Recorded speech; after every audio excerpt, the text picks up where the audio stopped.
নামাজরত অবস্থায় যদি পোকামাকড় দেখেন যেটা আপনার কাছে ক্ষতিকর মনে হচ্ছে, সে অবস্থায় কি করবেন? নামাজরত অবস্থায় সেটা মেরে ফেলবেন, মেরে ফেলে নামাজ কন্টিনিউ করবেন। আপনাদের দাম্পত্য জীবন সম্পর্কে আপনি বলছেন আপনি স্বামীর আনুগত্য করে থাকেন, স্বামীও আপনাকে আপনাদের উত্তমভাবে ভরণ পোষণ দিয়ে থাকেন, এ পর্যন্ত ঠিক আছে, আপনিও সন্তুষ্টি প্রকাশ করেছেন। কিন্তু 21 বছরের আপনাদের দাম্পত্য জীবনে আপনি এখন দেখছেন যে আপনার স্বামী নেশা দ্রব্য গ্রহণ করে থাকেন। আপনার কাছে বিষয়টি স্পষ্ট হওয়া পরে তিনি বলেছেন আর খাবেন না। তো তিনি শহরেও থাকেন, গ্রামেও থাকেন।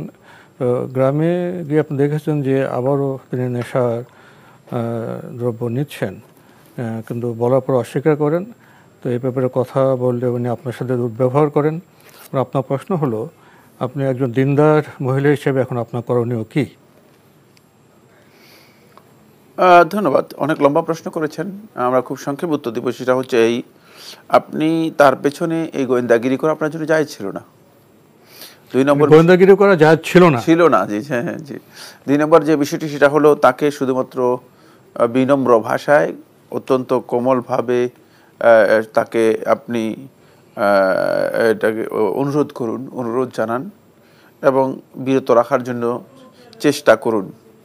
আপনার যেই আমরা অ্যাগ্রেসিভ চিন্তাধারা, সেটা ভুল ইসলামী শরীয়তের মধ্যে। সংশোধন করার জন্য চেষ্টা করুন। সংশোধন না করতে পারলে আল্লাহ তাআলার কাছে ছেড়ে দিন, আর দোয়া করুন তার জন্য, যেন আল্লাহ তাআলা তাকে, তিনি যে কাজে মুবতালা, মানে যে কাজে লিপ্ত হয়েছেন, এই কাজ থেকে যেন আল্লাহ সুবহানাহু ওয়া তাআলা তাকে বের করে নিয়ে আসেন।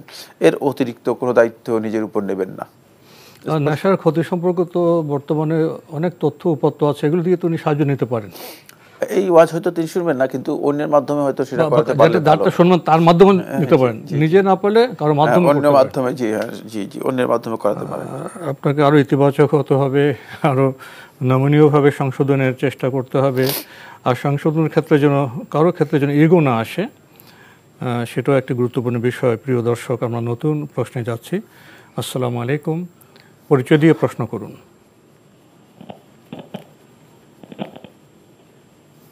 লাইনে আছেন? প্রিয় দর্শক, লাইনে থাকলে আপনার পরিচয় দিয়ে প্রশ্ন করুন।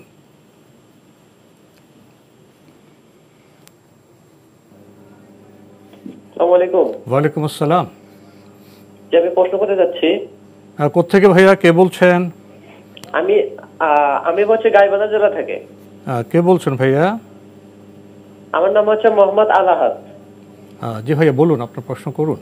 যে আমার 2টি প্রশ্ন হচ্ছে। আমার প্রথম প্রশ্ন হচ্ছে, কারো যদি মনে সন্দেহ হয় যে সে ইসলাম থেকে বের হয়ে গেছে কিনা, এরকম যদি সন্দেহ হয় তাহলে আসলে কি করণীয়? আচ্ছা। আর হচ্ছে আমার দ্বিতীয় প্রশ্ন হচ্ছে, মানে নামাজরত অবস্থায় যদি কোনো পোকামাকড় বের হয় এবং সেই পোকামাকড় যদি একটা মানুষ মানে ভয় করে, তখন আসলে কি নামাজ ছেড়ে দিবে নাকি ওই অবস্থায় নামাজ চালাতে থাকবে? এই বিষয়ে কি জানাবেন আমাকে? একটু আপনার সাথে কথা আছে ভাইয়া। আপনি যে প্রথমে বললেন যে সন্দেহ হচ্ছে আপনি ইসলাম থেকে দূরে চলে গেছেন, এই সন্দেহের কারণ কি? মানে আমার সন্দেহ হচ্ছে আর কি। মানে সন্দেহের কারণ থাকবে না?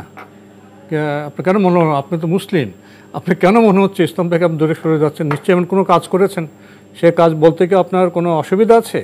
আপনি কেমন কি? আমার এমনি মানে সন্দেহ হচ্ছে যে আসলে মানে এরকম আর কি অসম্ভব একটা সন্দেহ। ধন্যবাদ আপনাকে। আপনার প্রশ্নে আমরা যাচ্ছি। আমাদের এই ভাই প্রশ্ন করেছেন, ওনার মনে একটা সন্দেহ হচ্ছে, বলছেন যে এমনি সন্দেহ হচ্ছে আমি ইসলাম থেকে দূরে সরে গেছি, এই অবস্থায় ওনার করণীয় কি? ধন্যবাদ, খুবই গুরুত্বপূর্ণ বিষয়। 5টি করণীয়। 1, সন্দেহটাকে প্রত্যাখ্যান করবেন, সন্দেহের কোনো পাত্তা দিবেন না, একেবারে অবজ্ঞা করবেন। 1। 2 নম্বর হচ্ছে আল্লাহ তাআলার কাছে ইস্তেআযা করবেন, আল্লাহ রাব্বুল আলামিনের কাছে আশ্রয় প্রার্থনা করবেন। আশ্রয় প্রার্থনা করা যে শব্দগুলো আছে, যে বক্তব্যগুলো হাদিসের মধ্যে এসেছে, সেগুলো শিখে নেওয়ার জন্য চেষ্টা করবেন, অথবা সেগুলো কোথাও লিখে নিয়ে সেগুলো জোরে জোরে আওয়াজ করে পড়বেন। যেমন আউযু বিল্লাহি মিনাশ শাইতানির রাজিম, আউযু বিল্লাহি সামিউল আলিম মিনাশ শাইতানির রাজিম ইত্যাদি। মানে এগুলো আমাদের অনেকে জানা আছে, জেনে নিতে হবে, জোরে বলতে হবে। জি, এগুলো জোরে জোরে পড়বেন। 3 নম্বর হচ্ছে বেশি বেশি করে আল্লাহ রাব্বুল আলামিনের কাছে তওবা করবেন, বেশি বেশি করে আল্লাহ তাআলার কাছে তওবা করবেন, অবশ্যই অধিক পরিমাণে তওবা করবেন। তার মধ্যে আল্লাহ তাআলার তৌহিদ এর যে ঘোষণা রয়েছে, ওয়াহদানিয়তে যে ঘোষণা রয়েছে সেটা বেশি বেশি করে বলবেন। এক্ষেত্রে এই দোয়াটি খুবই গুরুত্বপূর্ণ, লা ইলাহা ইল্লাল্লাহ ওয়াহদাহু লা শারীকা লাহু লাহুল মুলকু ওয়া লাহুল হামদু ওয়া হুয়া আলা কুল্লি শাইইন কাদির। এটা বেশি বেশি করে পড়ার জন্য চেষ্টা করবেন।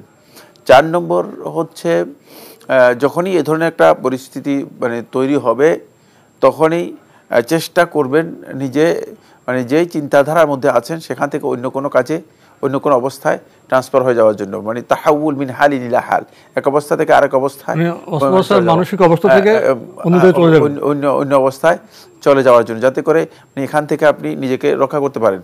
5 নম্বর হচ্ছে কোনোভাবেই মানে চিন্তার জগতে না থেকে কাজের জগতে আসবেন। আসলে অনেকে এই জিনিসগুলো এখন বর্তমানে বেশিরভাগ আমাদের লোকদের হচ্ছে ফেসবুক, ইউটিউব ইত্যাদি সোশ্যাল মিডিয়া এগুলোতে সময় দিচ্ছে এবং বেকার থাকছে, বেকারত্বের মধ্যে আছে। তারপরে কাজ বলতে কিছুই নেই, যার কাজ আছে তিনি এগুলো তার মাথার মধ্যে আসবে না, কারণ শয়তান তো আসলে বেকার লোককেই তার কাজে ব্যবহার করে থাকে। শয়তানের কাজ কিন্তু বেকার লোককেই সে নিজের কাজে ব্যবহার করে থাকে, শয়তানের এজেন্ডা মানে বেকার লোক দিয়ে বাস্তবায়ন করে থাকে। সেক্ষেত্রে আমাদের চেষ্টা করতে হবে যে নিজেকে কোনো না কোনো কাজে নিজেকে সম্পৃক্ত রাখার জন্য, যদি সেটা সম্ভব না হয় তাহলে অন্তপক্ষে 2 রাকাত সালাতে দাঁড়িয়ে যান, অন্তপক্ষে কোরআন তেলাওয়াতের মধ্যে এসে যান, তাহলে আপনি দেখবেন আপনি এই ধরনের অবস্থা থেকে নিজেকে ইনশাআল্লাহ তাআলা অবমুক্ত করতে পারবেন এবং বেঁচে যেতে পারবেন ইনশাআল্লাহ। আরেকটি প্রশ্ন করেছেন, নামাজরত অবস্থায় যদি পোকামাকড় দেখেন যেটা আপনার কাছে ক্ষতিকর মনে হচ্ছে, সে অবস্থায় কি করবেন? নামাজ কন্টিনিউ করবেন না নামাজ ছেড়ে দিবেন? না, নামাজ ছেড়ে দেওয়ার কিছুই নেই, নামাজরত অবস্থায় সেটা মেরে ফেলবেন, মেরে ফেলে নামাজ কন্টিনিউ করবেন। এটা খুবই সহজ মাসালা। ক্ষতিকর বিষাক্ত হলে সেটাকে। আর পোকামাকড় বলতে কি বোঝায়? অনেক আছে যে মানে সামান্য পোকা দেখলেও, পিঁপড়া দেখলেও পর্যন্ত ভয় পেয়ে যায়, এটা কিছুই না আসলে। সেক্ষেত্রে সরিয়ে বা মেরে ফেলে আপনি যেখান থেকে শেষ করছেন সেখান থেকে শুরু করবেন। হ্যাঁ, ওখান থেকেই নামাজ শুরু করবেন। পোকামাকড় দেখেছেন তাহলে পোকামাকড় মেরে তারপরে সালাতে অংশগ্রহণ করবেন।